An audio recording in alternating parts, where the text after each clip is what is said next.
Good morning, everybody. You are currently listening to a Tall Girls podcast hosted by a tall girl named India. I hope everyone is having a fantastic day today.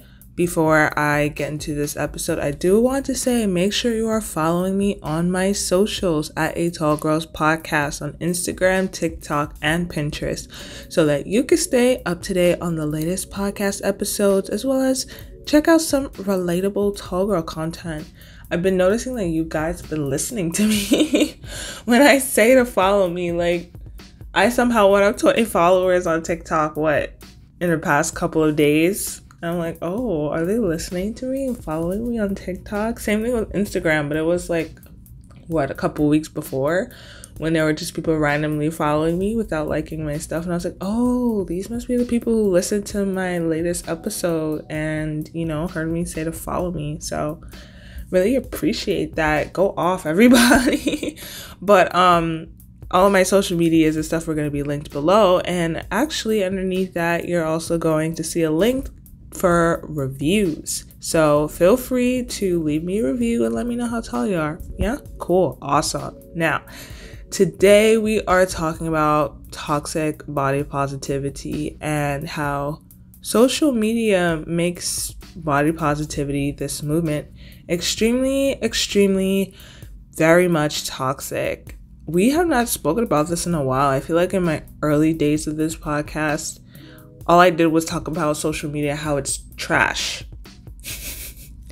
Yet I'm telling you guys to follow me on social media. Listen, social media is not trash. It's just, it depends. Like, some accounts are just trash. Some people are just trash. So you may be thinking, how does social media make body positivity toxic? India, don't you have social media accounts, related to body positivity for tall girls? Yes, I do. But like I said before, similarly, I just want you to know that it really depends on the content you're consuming. I feel like my content, I try to embrace the good, the bad, and the evil.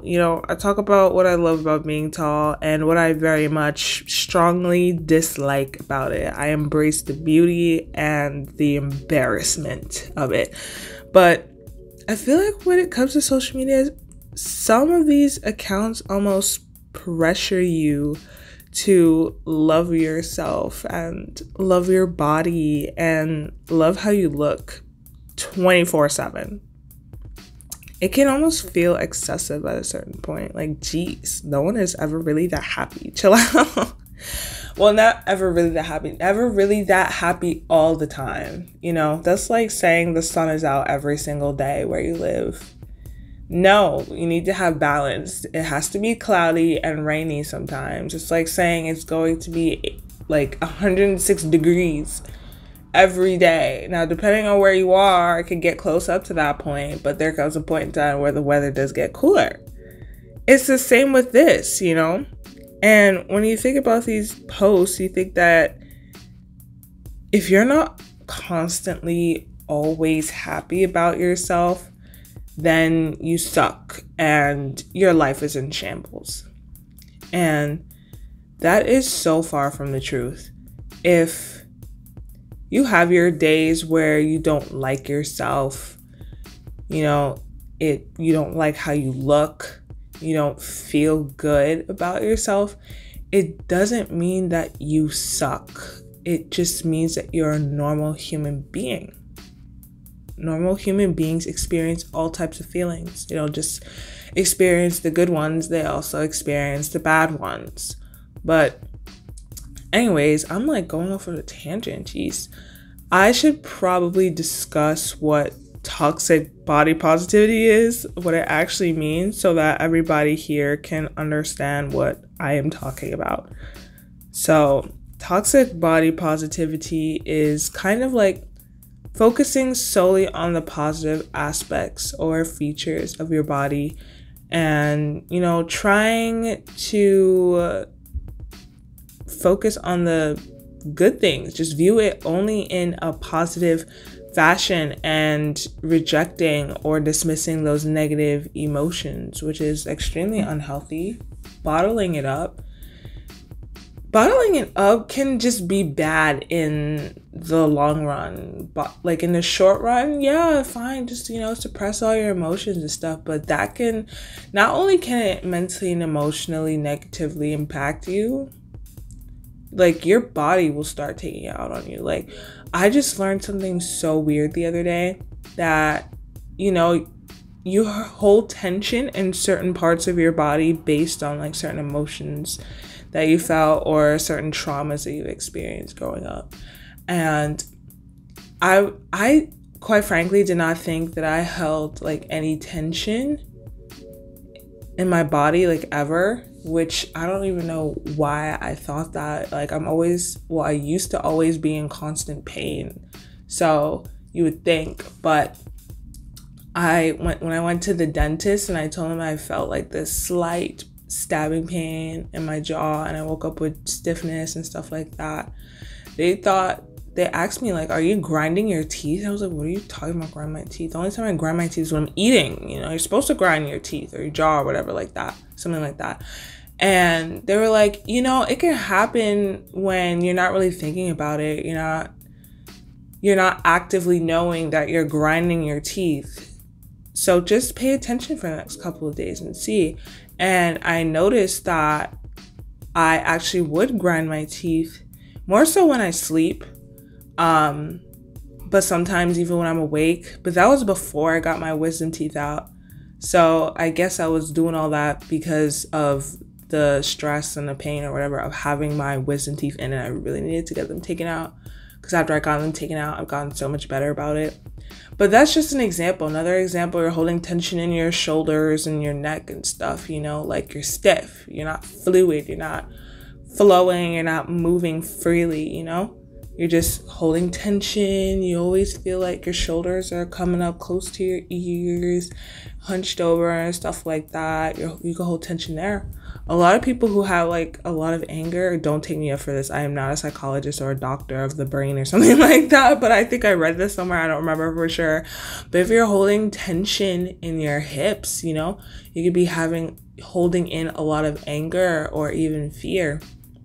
Holding tension in your hips can lead to a lot of hip pain and even leg pain and knee pain.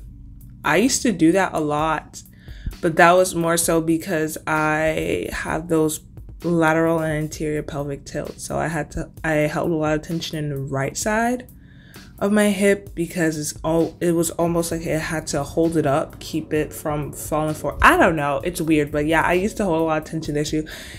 I have a lot of tension in a lot of areas. That's really all I'm saying. And, even though with me, a lot of it was caused by some physical stuff like, my wisdom teeth and my pelvic tilts, it could also be caused by negative emotions. So if you're holding in a lot of negative emotions, bottling them up and suppressing, well, quote unquote, suppressing them, then there's a very good chance, a high likelihood that you have a lot of negative emotions that you need to discuss and process and let out. So yeah, anyways, so back to toxic body positivity. It's honestly allowing yourself only to feel positive emotions, which is honestly impossible with a capital I. And I think that only leads you to think more negatively in the long run because you don't let yourself go through the full process. Like I said before, you're bottling these negative emotions up and you have to let them out at some point. And the more you hold it in, it just gets worse and worse and worse. And the bigger, the scarier the breakdown is going to be in the future. And not letting yourself go through the full process kind of is similar to missing a couple steps, It's like trying to become a doctor, but missing a few anatomy or chemistry classes. Like, yeah, you'll understand the human body for the most part, but you'll never get the full understanding of the human body and be a successful doctor. And not only that, would you want to have a doctor that missed a few anatomy and chemistry classes?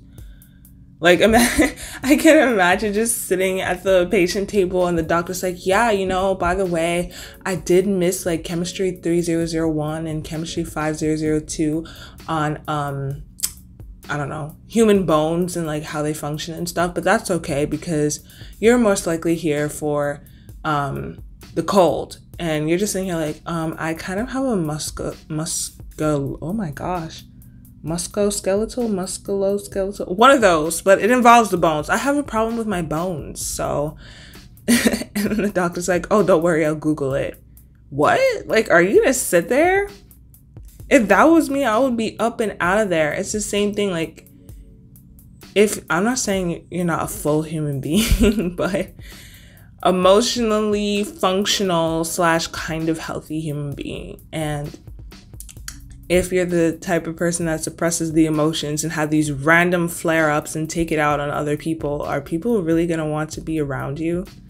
And don't get me wrong, I'm definitely the type of person that's like, yeah, you only need yourself, be alone and be comfortable with being alone.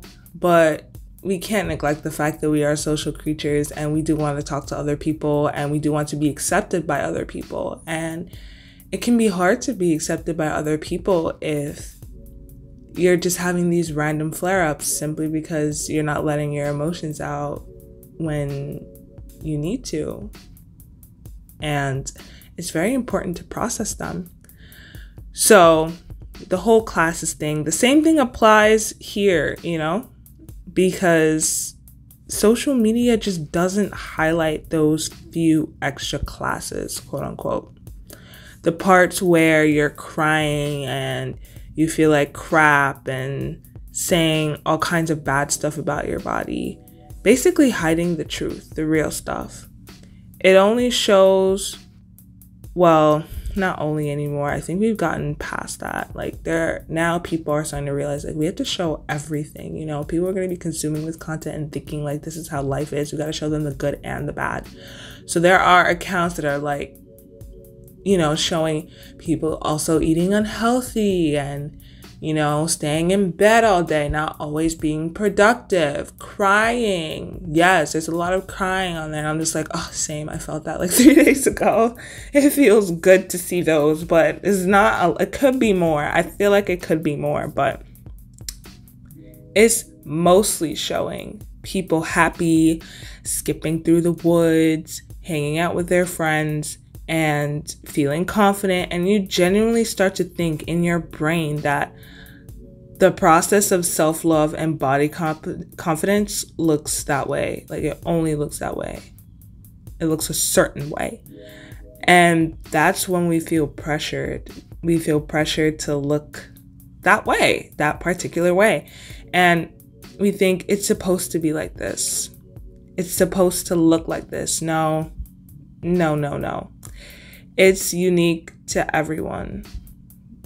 But when we lose sight of that, then we just get into a deeper, darker hole.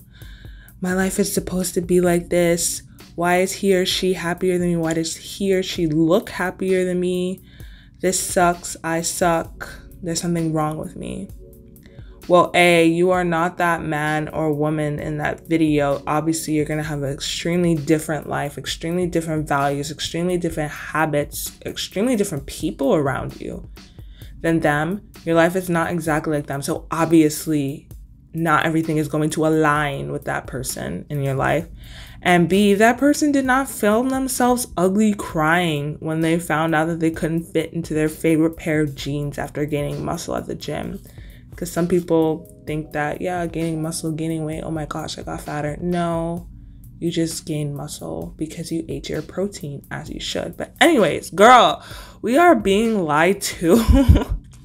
And I guess that's why there was this shift to body neutrality, where you're not hating or loving your body, so you don't feel pressured into feeling either way. You can just kind of accept it for it or for what it is.